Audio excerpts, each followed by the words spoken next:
This episode of Eat the Rules is brought to you by You on Fire. You on Fire is the online group coaching program that I run that gives you a step-by-step way of building up your self-worth beyond your appearance. With personalized coaching from me, incredible community support, and lifetime access to the program so that you can get free from body shame and live life on your own terms. Get details on what's included and sign up for the next cycle at summerinanen.com/you on fire. I'd love to have you in that group.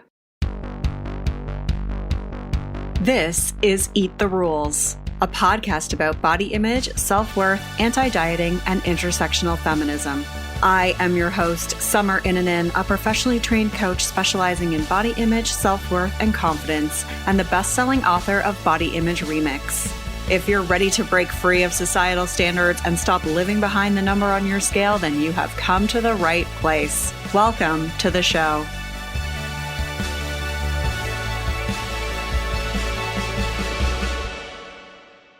This is episode 266, and I'm joined by Chris Sandel, nutritionist and coach. We're talking about what we can learn about eating disorder and diet recovery from the Minnesota Starvation Experiment. We're also talking about why eating disorders are like anxiety disorders and how treating eating disorders in this way can help with recovery.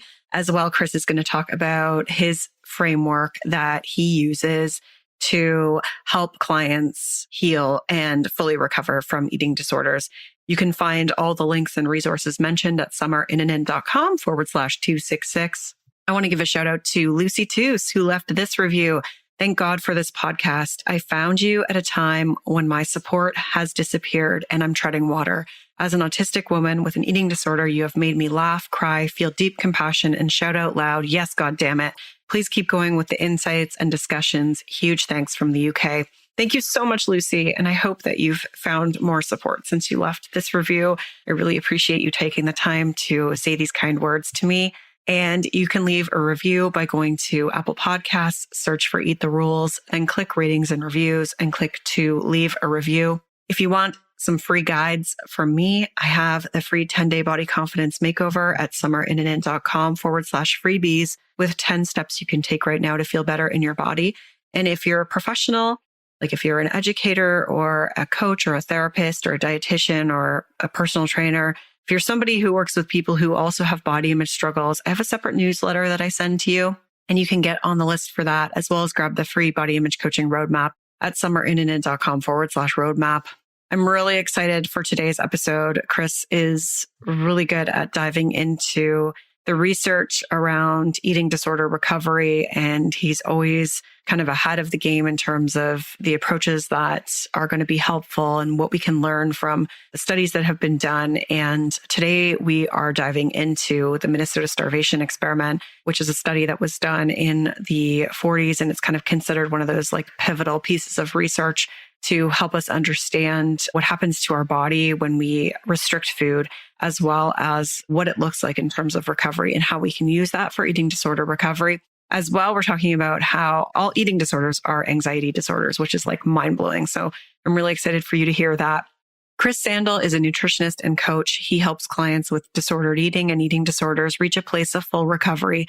Unlike other alternatives that focus on just one aspect of recovery, Chris takes a multi-pronged approach that teaches life-enhancing practices that are used well after the eating disorder is gone.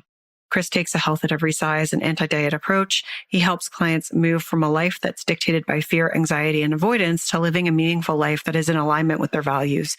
Chris is the founder of Seven Health and has a weekly podcast show called Real Health Radio. You can find more about him and everything he has at 7seven-health.com. And of course, I will link to that in the show notes. Let's get started with the show. Hi, Chris. Welcome to the show. Hey, Summer. Lovely to be chatting with you again. I know. I should have said welcome back to the show. I'm trying to remember. How many have you been on twice before or just once? I don't remember. I've been on once, but it feels like a lifetime ago. I think it must have been 7 years ago because it was when I was first starting up my podcast. I actually had a client recently this week say, hey, I listened to your show on Summer. And a part of me was like, oh, gosh, I wonder what I said in that first episode. There's probably been a lot that has changed in this time. So yeah, it's been a while. I know. I feel like it was probably still really brilliant. Yeah, I'll link to it in the show notes, but it was a long time ago. I know you did a separate sort of bonus for my program, and I think that's what I'm confusing it with. But anyways, I'm excited to have you back today because you're always full of such great wisdom. And I know we're going to talk about a couple of main things today, but we're going to sort of kick it off by talking about the Minnesota Starvation Experiment, because that will kind of lead into some of our other discussions. So for people who aren't familiar, can you talk a little bit about what the Minnesota Starvation Experiment was? Yeah, sure. And I'll have to start this by saying, like, I first found out about this probably a decade ago and have been really fascinated with it during all that time. I've done many podcasts on it myself. I actually, at the end of last year, interviewed one of the children of the participants of the Minnesota Starvation Experiment. So this is something I've spent a lot of time reading about and looking into. And so I guess it's done, please. I'll give an overview, and like, please feel free to just interject and ask questions as I go through this, if there's anything that just instantly comes to mind. Yeah. So it was an experiment that was conducted between 1944 and 1945. And they wanted to understand what would happen in terms of starvation, because there were so many places in the world that were going to be affected by famine, who were already affected by famine because of the Second World War. And the two main things they wanted to understand was, like, one, how does starvation affect the body? So in terms of all these different things: physiology, behavior, emotion, intellect, social changes, motivation, that kind of thing. But also, what would be the nutritional requirements for refeeding a starving person? And if you were then going to have to go into different countries and refeed their population, what would be required as part of that? And as part of this, there were 4,400 applicants, and 36 of them stood up to then the screening process for this. And the criteria for it was good physical and mental health, normal weight range, unmarried, the ability to get along with others under difficult conditions, and a genuine interest in relief and rehabilitation work. And all the guys that were part of this were all conscientious objectors. So they weren't fighting in the war, but they wanted to be able to do something. And a lot of them talked about, like, I wanted to be able to say that I did something meaningful during the war. And as part of the experiment, there were really 4 phases, and there's 3 main phases, and then there's a final one that some of them were part of. So the first phase was a control phase, and this lasted for 12 weeks. And the goal of this stage was really to get the men to a point of being healthy and just understand what their baseline was before any starvation commenced. And there was a ton of tests that were done all throughout the experiment, but they wanted to find out what their baseline were before any of this kicked off. And so there was blood tests, there was pulse, there was metabolic rate, sperm count, like basically anything that could be tested was tested. And I'm going to mention calories throughout this. I think it's kind of important, and it's like, I don't know if there's a way I can talk about this experiment without calories. Is there anything you want to suggest? No, I think if it's going to be triggering to people, then they can know that from this point forward and do whatever they need to do to take care of themselves. But I totally understand, because I know that it's really important to the what they did to the participants in the study. So yeah, go ahead. Yeah. So at the beginning point in this control phase, the men were then all weight stable. And rather than getting everyone to eat the same amount of foods, each subject was treated individually. But if we're looking at it on a kind of general basis, at this point, they were eating 3 meals a day, and it was roughly 3,200 calories each day. So on average, that was what these men needed to be weight steady. And the control phase was also for the men to get to know each other, because they're going to spend a lot of time together. And this was a point where they were kind of well-fed and in high spirits and could bond. So the next phase was then the starvation phase. And this is also referred to as semi-starvation, and it lasted for 24 weeks. Oh my God, that's such a long time.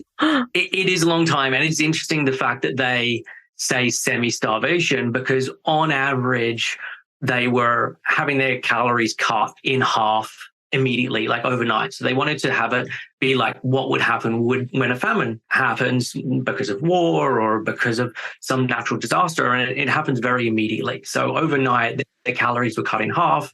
And so it was approximately 1,560 calories. But again, each of the participants were dealt with differently. And Keyes, who was the person who ran this experiment, he set individual goal weight loss amounts for each subject. And this range anywhere from about 19 to 28% of their starting weight. And so what they were doing is over that 24 weeks, each week they would be modifying things to help them get to that intended place. And it meant that some of the participants would end up with a lot less food. So there was a couple of participants, because their weight wasn't going down as expected, who were on less than 1,000 calories a day as time went on, and they would have another piece of bread removed and another piece of this removed, because they were trying to get them to this place so they'd end the experiment in the place that he wanted them to. And as part of this, there were significant changes that occurred for the men's physical, mental, and psychological health. And I'll get to that in a little bit, but let me just finish the sort of overviews of this. After that 24 weeks, they then had it was called restricted rehabilitation. And this lasted for about 12 weeks. And this was the part of the experiment where they were wanting to discover, what do you need to feed someone to help them recover as part of a famine? And they were split into different groups, and each of the groups received either an extra 400 or 800 or 1,200 or 1,600 extra calories on top of what they had during the starvation phase. And they were then also divided into groups where some of them would get some extra protein, some of them would get vitamin supplements, and really just wanting to understand what the requirements were for refeeding an individual. And interestingly, after 5 weeks of doing this, the recovery was so much slower than expected that they decided to then just add in even more food. Because even with the guys that were receiving the 1,600 extra calories, it just wasn't making a difference for them. And so their calories were all increased again. And then from this point onwards, there was improvements that started to occur. And there's actually a really nice quote from Keyes, who is the lead on this, connected to it. He said, "Enough food must be supplied to allow tissues destroyed during starvation to be rebuilt. Our experiment has shown that in an adult man, no appreciable rehabilitation can take place on a diet of 2,000 calories a day. The proper level is more likely 4,000 calories a day for some months. The character of rehabilitation diet is important also, but unless calories are abundant, the extra proteins, vitamins, and minerals are of little value." End quote. And I think that's just a really important thing that we'll probably circle back to, is just like how much calories trumps everything else in terms of how important this is. Yeah, it's like what I take away from that is there has to be some sort of an excess to the baseline in order to recover. Like, it's not just about going back to where you were or where you should be based on kind of your, your energy output and your size and everything else, but actually going, beyond that in order to repair.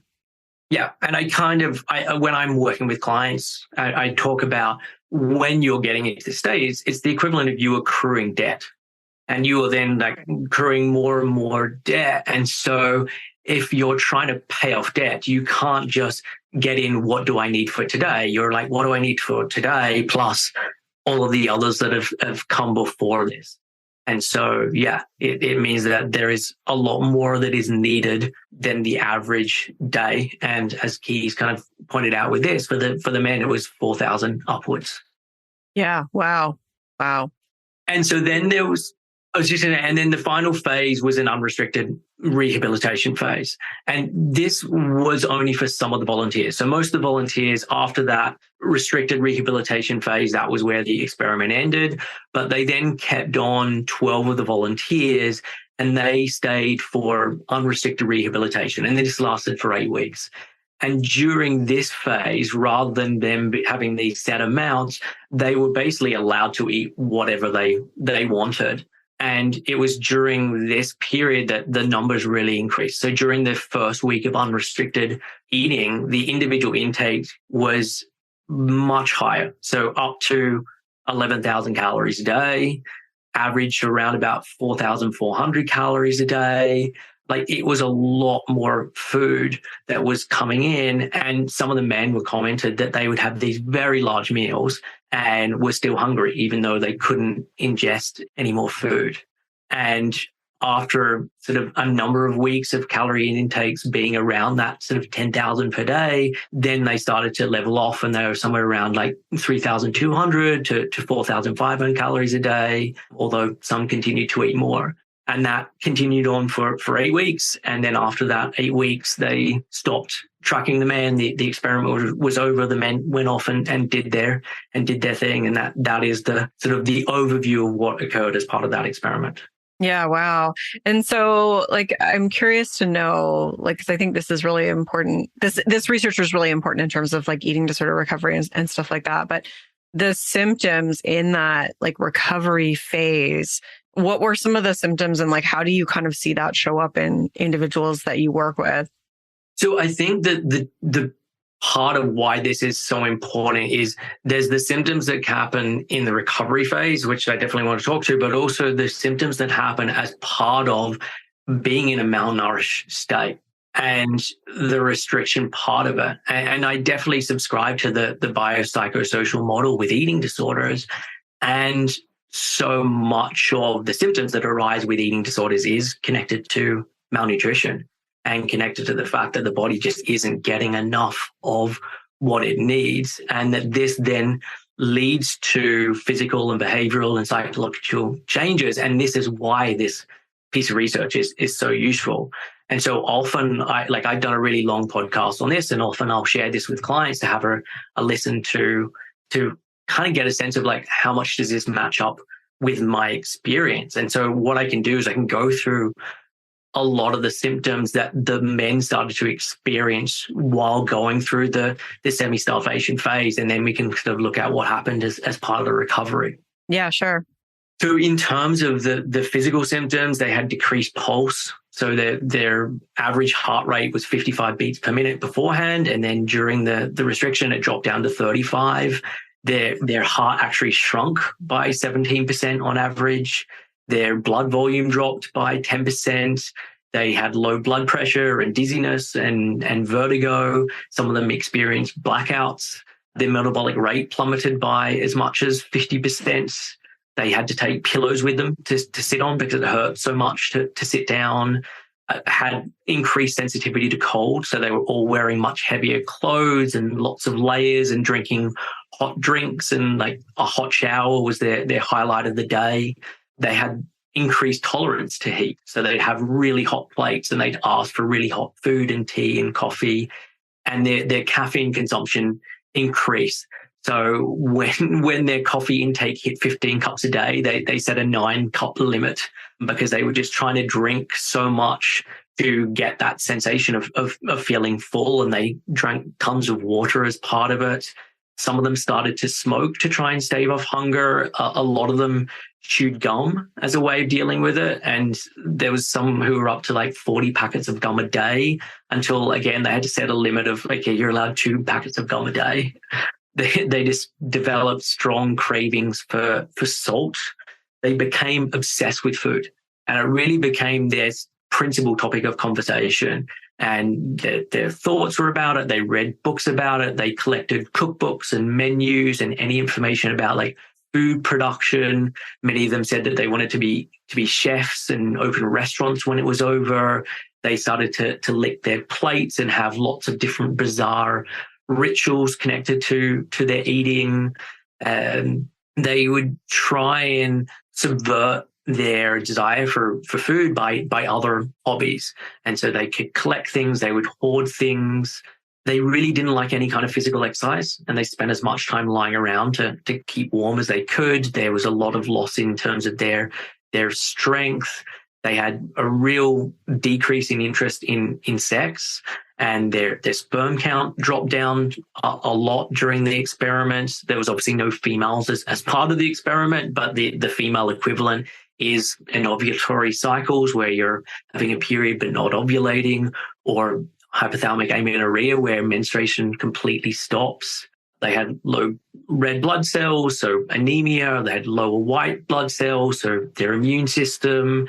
They developed edema or water retention.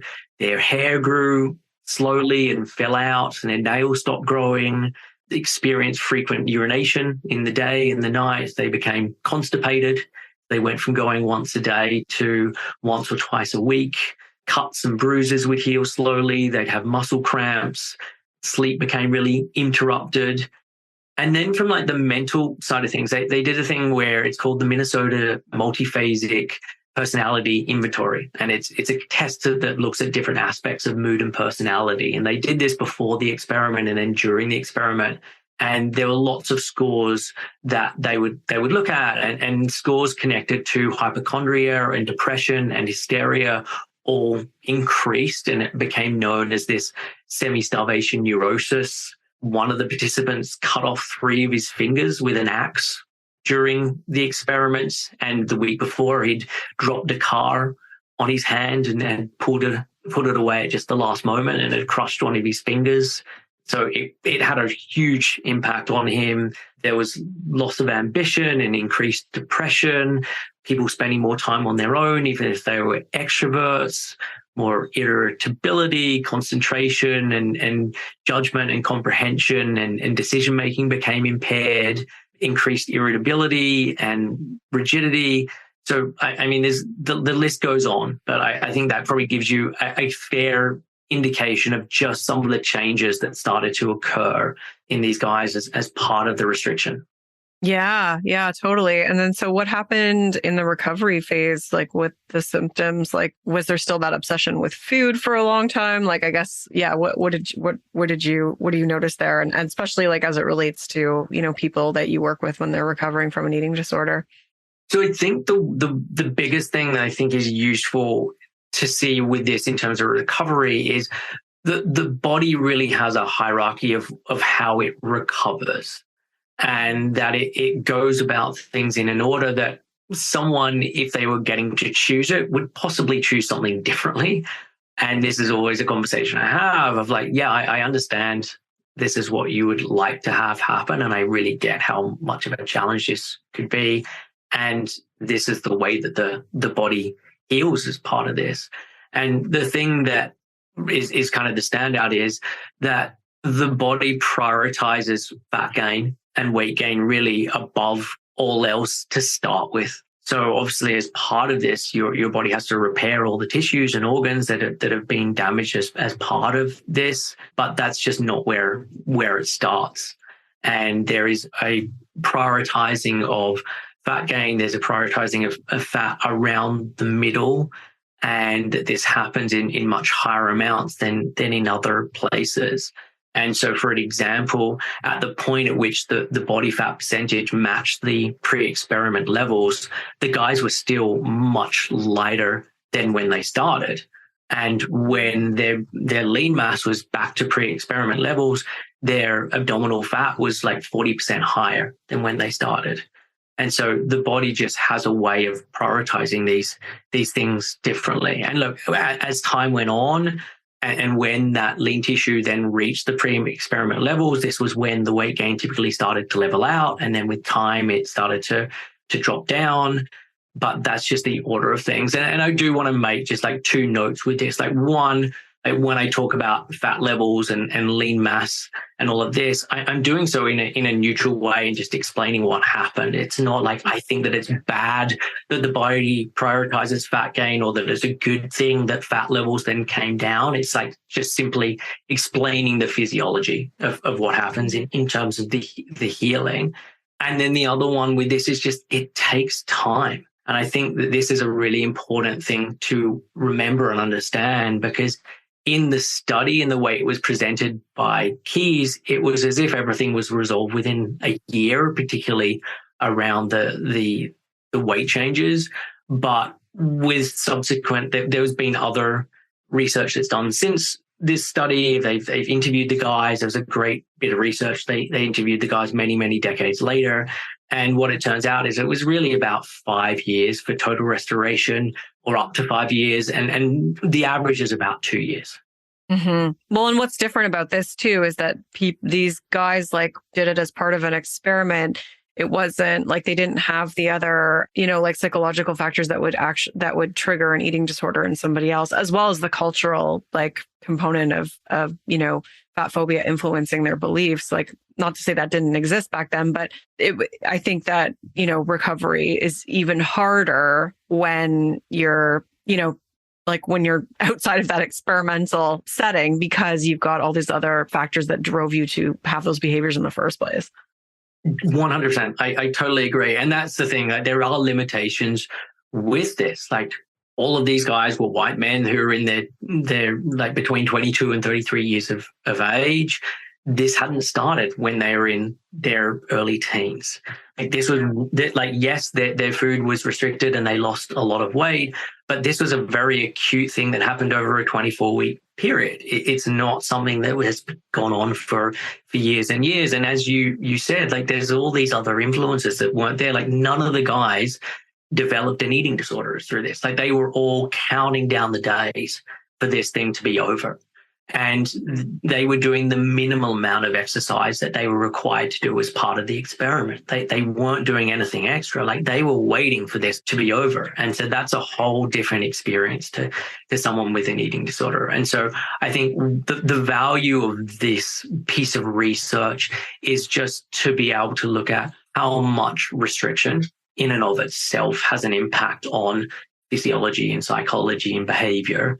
And then obviously there's all of these other things that then are on top of that for someone who has an eating disorder. Yeah. Well, and even like the caloric amount that they were given is something that like a lot of more extreme diets recommend as like here, do this to be healthy, And so you can see like how, I guess it just puts it into perspective, right? Like, I think people would think to starve, you have to eat like 500 calories a day, but it's actually like, things that a lot of mainstream diets recommend, like 1,500 calories and things like that. And so, and then obviously it's always lower for women, but that's the other kind of, thing that I notice from it is just that those things are readily promoted in the mainstream, is to eat 1,500 calories. And it's like, no, like that's what was used in the Minnesota Starvation Experiment. Yeah, exactly. And I always then kind of laugh when they say that semi-starvation of like, right. Yeah. Yeah. And I think the expectation that like when you're recovering from an eating disorder, then, you should only eat a certain amount, and you're wrong if you are, wanting like the kind of, refeeding phase that people go through. So I do feel like there's a lot of helpful just perspectives from it, as well as the weight gain around the middle. Cause I think that for a lot of women, especially, like that's a really vulnerable sort of place to put on weight. And so that also just, it's like that's a part of the recovery process. And so doing healing around your relationship with that is also going to be really important to be able to, accept it and know that like your body's really just doing the best it can. Yeah. And because I think so often with recovery is that there's this way of like, how do I do recovery where I gain the least amount of weight? Yeah. Or how do I do recovery so that I don't really gain weight, or I don't gain weight around the middle? And again, this is what I liked about this experiment of like, it shows you how much like the body is going to do what the body is going to do. And like you I'm going to keep my protein higher. I'm going to do this thing as a way of trying to safeguard against that. All it leads to is the repair isn't happening. And this is what they found out when they did that, the restricted rehabilitation phase of like, unless you're hitting up against a certain amount of calories, it doesn't matter about those other things. And so I think it's, really helpful for me to then talk about this with clients of like, the fact that you're putting a weight around your belly, it's not because you're doing something wrong. It's because this is how the body chooses to repair and recover. And that's a very natural process. Yeah, that's super helpful. So I know that kind of leads into sort of our other topic that I really wanted to get into with you today. And that is something that you've been researching and that you did a podcast on, I guess, last year. And that's really looking at eating disorders as anxiety disorders. So can you speak to that? Yeah, sure. And so this was something that it was maybe a couple of years ago that a client of mine shared a talk with me. And it was a lecture given by Dr. Sasha Gorel, and Sasha is a psychologist and a assistant professor at the University of California, San Francisco, in the Department of Psychiatry and Behavioral Sciences. And her focus is really on the treatment of eating disorders. And the talk that she gave was called Is Anorexia Nervosa an Anxiety Disorder? And as part of the lecture, she looked at the similarities between anxiety disorders and how anxiety disorders predate the eating disorder, and just the overlap between the two, and how much eating disorders were similar to anxiety disorders, and how much it made sense from a kind of treatment perspective to think of eating disorders as anxiety disorders. And I'm obviously hugely simplifying her talk. I had her on the podcast. We chatted for about 2 hours on this as a topic. But I think just as a starting point, or as like in a nutshell, it's just that eating disorders are anxiety disorders. Mm-hmm. Yeah. And so the other thing that's interesting about that is that, like, because I was talking to on a podcast I did a couple months ago with Gillian McCollum and Tamsin Broster, who are both practitioners out in the UK and as well. Actually, I think one of them might be in Scotland. Anyways, they were saying that like a hungry body is an anxious body. So at the same time, like as your body loses nourishment, or as you deprive your body of nourishment, that also upregulates anxiety. So it's interesting that you kind of have like almost this twofold effect of like the anxiety kind of creating or being like a precursor to the eating disorder. And then at the same time, that restriction, like increasing the anxiety simultaneously. Like, is that something that you've noticed too? Like, yeah, definitely. And it is like when you're malnourished, when there's not enough energy coming in, like it does have that effect. And I think the trick is with this, in the beginning, if you have anxiety and that's then leading to the eating disorder, there is this sort of honeymoon period where it does seem to work, and you do have some level of calmness or euphoria or something that's like, oh, there's a really good bit of feedback here of like why I want to keep doing this. And then at some point, as the malnutrition increases and the body is then kind of dealing with that, then the anxiety starts to really ramp up again. And then you're in a situation where I'm like, I'm damned if I do and I'm damned if I don't. Like if I don't eat, I've still got all this anxiety. And if I do eat, the anxiety is even worse. But I'm not really getting away from the anxiety. Like I now just have this horrible baseline anxiety. And if I stay with the status quo, that's where it is. But if I try and change something, it feels worse, at least in the short term. And I think the thing with this is, and the bit that really kind of hit home with this is like the thing with anxiety disorders is they're about avoidance.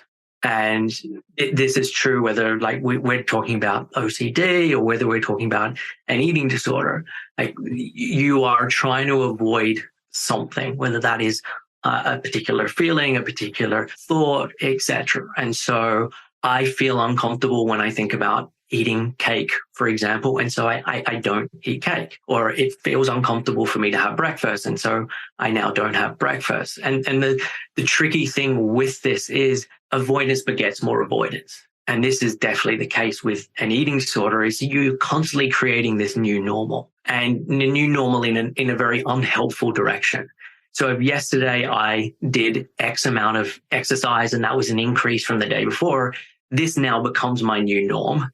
And it feels anxious to now do something less. Or I now didn't have breakfast for the last 3 days, to now try and bring breakfast back in now feels so much more anxiety provoking, because my new norm is that I now don't have breakfast. And so there's this kind of like asymmetry with it, where it becomes more and more easy to do things that are in support of the eating disorder.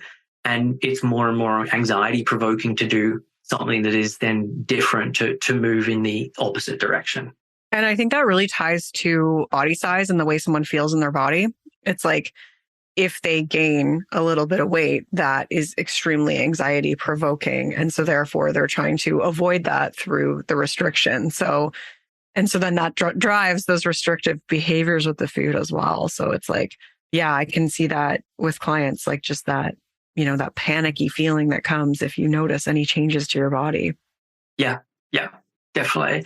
And I think one of the things that Sasha talked about in the talk was that there is so many similarities with eating disorders with this. And so I know her talk was framed as is anorexia nervosa an anxiety disorder, but really if you look at all of the eating disorders, that there's sort of three common things that they have that they share. And so one is a fear of the consequence of eating. And so that's anxiety provoking. And the consequence could be weight gain. It could be the unhealthiness of food. It could be a fear of choking in terms of like ARFID. So there is this like fear of a consequence of eating. There is weight suppression. And so someone is at a lower weight than where they historically were, and that this is part of the eating disorder. And then there are the behaviors that then maintain that eating disorder. And again, this comes back into the avoidance piece. You're doing more behaviors to avoid doing the things that are uncomfortable. And it then continues to sort of just go in that vicious cycle. And so it's not just because I think it could be very easy to hear this and be like, oh, okay, that only applies to anorexia, and I don't have anorexia, and so I just want to make it really clear, like this is all eating disorders. This isn't just anorexia. And I think it applies to even just a disordered relationship with food or exercise too, that might not be like completely clinical diagnosed, like if I think about my own situation. And the other, I just want to caveat, because you mentioned like a lower weight, but that doesn't mean you're in a low weight category. It means that your body is like, you can still be larger bodied or higher weight and be at a lower weight than like where you're meant to be. And I think that trips people up. And obviously that's like, there's a lot of, weight stigma in eating disorder recovery because people don't get diagnosed because of the way they look. But so I just wanted to just caveat that for people listening, because sometimes people will think like, well, I'm not sick enough, but it's not about the actual body size. It's more about the change. Yeah. So weight suppressed from where you have historically been. And also like with time, if your body starts to weight cycle, you could still be at a higher weight from where you'd been previously, but your body still hasn't recovered properly and got the energy that it needs to do all of that repair. And so you're still stuck within that place. And so, I'm like you, I'm always very careful to talk about this with clients in terms of like, no, you can be malnourished at any size.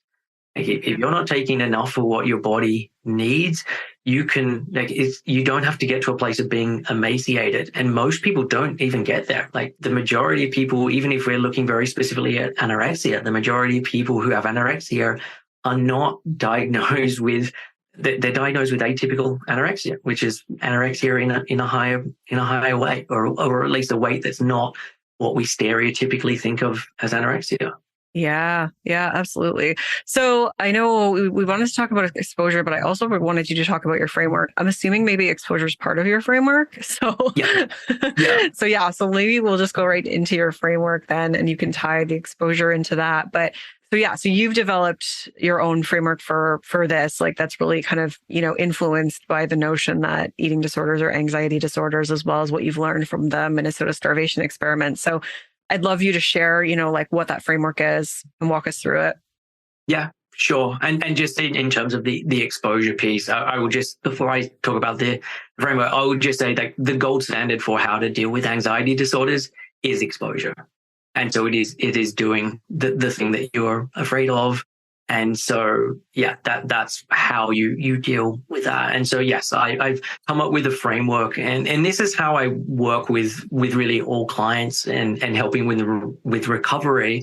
But honestly, I would say this is universal. Like I don't have an eating disorder. I'm not in recovery, but I regularly use this framework in my own life. And I call it the Simplifying Success Framework. And I reflected on the fact that everything I work on with clients is about three areas. And the three areas are state, story, and structure. And each of these areas are impacted upon by one another and impact on one another. And so if we break it down, so state is the state that your body is in. And state can be affected by different things. So if we look at like the Minnesota Starvation Experiment, state can be the energy balance that you have coming in, the amount of energy that is coming in and how that affects you. State can also be affected by your nervous system and where your nervous system is. I don't know if you've done any episodes on like polyvagal theory, but that's a big part of how I work and what I talk about with clients. I haven't, but I know what it is. But yeah, go ahead. Okay. Yeah.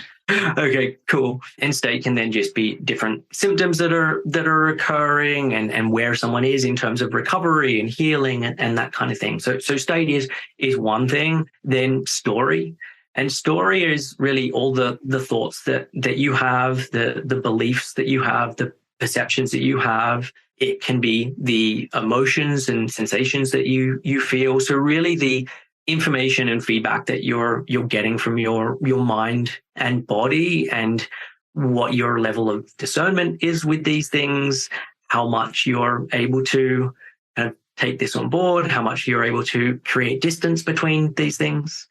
And then the final piece is structure. And structure is like, what does your day-to-day look like? What are the things that you are doing across the day? What are the habits that you keep up? So this can include the eating that you do across the day. It can include your sleeping, your social connection, movement, work, journaling, time outside, like all the different things that make up your day. And when I'm working with a client, if we're looking at like, are things going in the right direction in terms of like a pro-recovery direction, or if things are going in a not so great direction, we can pretty much look at all like one of these things or all of these things together, and it can give us a fairly good indication of what's going on.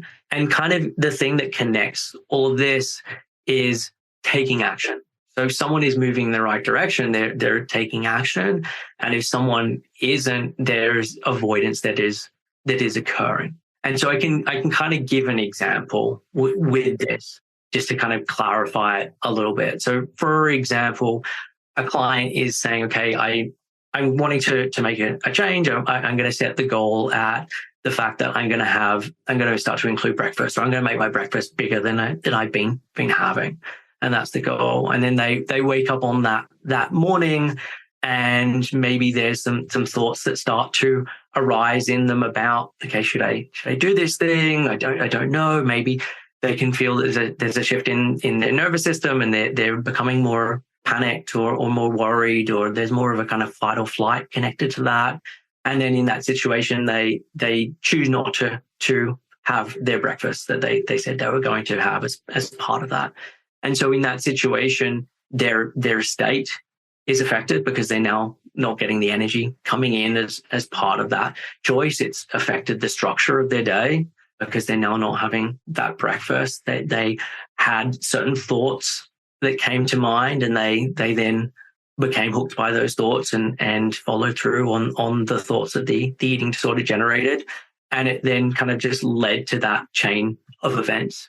And if, for example, the opposite had occurred, and so they had that uncomfortableness that had arisen, and they'd had those thoughts that had come up in their mind, and they were able to diffuse from those thoughts and create some distance and notice, okay, these are just thoughts. My mind is generating a thought here. And they were able to still have the breakfast. They are then bringing in some energy, and that then has a knock-on effect in terms of their state. It has a knock-on effect in terms of their structure because they kept up with that. And it comes time to have their snack, and they then keep up doing that thing. And so really it's just looking at what direction is things going. Like, are you sort of trending in an upward direction in terms of taking action, or are you trending in a downward direction in terms of avoidance? And I will say that, like, it's not linear like this. There'll be days where things are working in a better direction and days where it's not.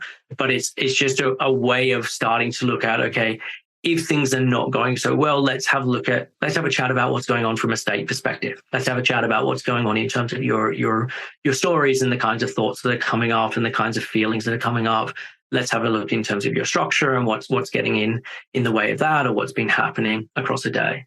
Mm-hmm. Yeah, that makes so much sense. And yeah, like to your point, it's like it does take that action, like to make the change, which is really uncomfortable to do. But that's the only way that things really change. Like avoidance doesn't result in change. Like it would be great if we could make these changes through osmosis, but it doesn't happen that way.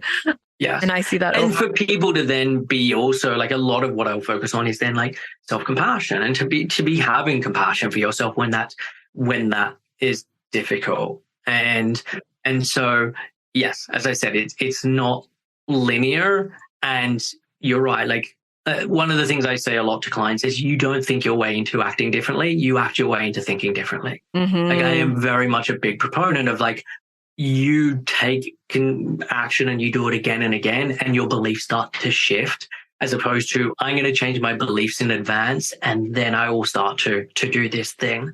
It just doesn't work in that order. And so it's very much action exposure orientated. Yeah. Yeah. 100%. Yeah. That's been my experience with it as well. I mean, I wish we could avoid stuff and have things change, but it doesn't happen. Yeah. Trust me. Yeah, totally. And as I said, like I can reflect on this in my own life in terms of things I'm afraid of doing, and sending an email or having a conversation with someone or setting a boundary or whatever. And I can tell what happens in terms of avoidance and how that affects my state and the stories that start to come up. And so, yeah, I can catch myself with this stuff as well, and know that there'll be times where I do follow through and take action, and there'll be times where I don't. Yep. Me too. Nope. Same. I totally relate to that. So you're not alone, I guess, if you're feeling that way. And it's not to say that, there's something wrong with you, or that that if you're having trouble, or that you need to strive for perfection, but rather it's just like, trying to be curious about your own situation, as well as get support if you feel like you are getting stuck and you need that push of someone to kind of guide you or help you make it a little bit more feasible for you to take some of these actions. Yeah. Yeah, and definitely with eating disorder recovery, I think there are people out there who did it on their own, and they've made a business out of that. And I think the vast majority of people need support. Like this is a really difficult thing. I say this to clients all the time. This will most likely be the most difficult thing you ever do. And so to try and do that on your own is very, very challenging. And most people don't succeed when they do try and do it on their own. Yeah. Well, I mean, it's like putting together IKEA furniture. It's like, yeah, you could do it on your own, but like if you have somebody who's an expert helping you, it's going to be so much faster. So yeah, well, this has been so helpful, Chris. Where can people find more of you? So if they come to 7-health.com, that's my website and my business name. I also have a podcast called Real Health Radio that touches on lots of topics like this. And as part of this, I'll send over to you somewhere, and you can put in the show notes some of the episodes that I've referenced as part of this. This conversation. Amazing. And then how are you're working with people one-on-one as well? Yeah. So my work is predominantly with eating disorder recovery, and it's one-on-one work, and clients or people can come over to the website and they can read about how I work with clients, and then they can apply for a free recovery strategy session, and we can have a conversation about, okay, what would that look like, and figure out if we're a good fit. Yeah. Amazing. So good to see you again and have you back on the show. Always super knowledgeable, and definitely check out Chris's podcast for more and work with him if you can. Perfect. Well, thanks for having me. Thanks. Rock on. There's so much good content in this episode. I feel like it's one of those ones I can go back and listen to over and over. I am linking the articles and podcast episodes that Chris has done on these subjects as well. So if you want to look at this in a little bit more detail than what we were able to cover in this episode, you'll be able to find those in the show notes, as well as anything else that was mentioned in this episode. You can find that at summerinnanen.com/266. If you don't know how to spell my name, you can always just go to thebodyimagecoach.com. Thank you so much for being here today. I really appreciate you listening. Rock on. I'm Summer Innanen, and I want to thank you for listening today. You can follow me on Instagram and Facebook at Summer Innanen. And if you haven't yet, go to Apple Podcasts, search Eat the Rules, and subscribe, rate, and review this show. I would be so grateful. Until next time, rock on.